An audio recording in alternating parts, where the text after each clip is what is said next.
Hey, I just want to welcome everybody to worship this morning. Welcome our Beaver Dam family and anybody else who's joining us this morning. We're glad that you're here for a time of worship. In fact, if you're kind of new to us, I want to invite you to contact me. I like to know who's watching out there. Just send me an email.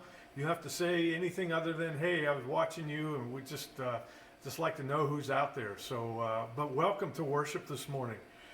Coming to you from Fellowship Hall, which looks kind of messy this morning, but we got something going on here.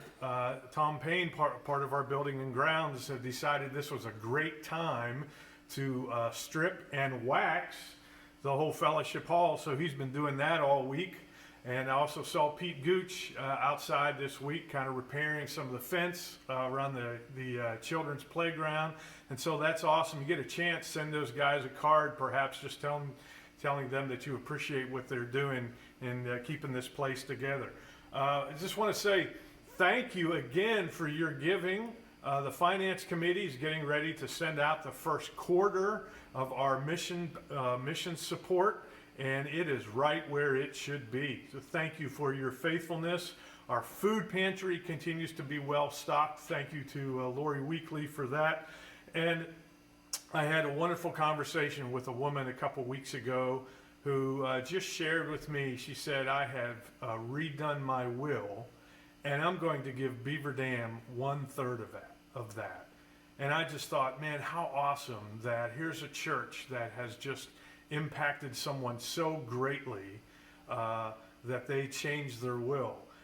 And I rejoice the fact that she so committed her life to Jesus Christ that she did that. And that's awesome. And that is what it's all about. That's why we worship Him. And so I am glad that you are here to join us in worship this morning. And I just say thank you. Our call to worship this morning comes from 1 Kings chapter 19, and here's what part of it says: that Elijah was afraid, and he ran for his life. He ran to the town of Beersheba in Judah. He left his servant there, then walked another whole day into the desert. Finally, he came to a large bush and sat down in its shade, and he begged the Lord, "I've had enough. Just let me die." When Elijah feared for his life, he ran into the wilderness to hide. But God met him there and provided for his needs.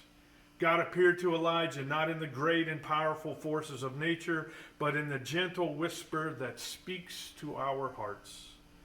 May we also seek God in our times of great need and experience His gracious provision for our lives. And so we ask, Lord, help us to hear your gentle whisper in our hearts and minds while we seek you. Remind us that you are the God who preserves His faithful followers. I pray that you will have a meaningful time of worship this morning.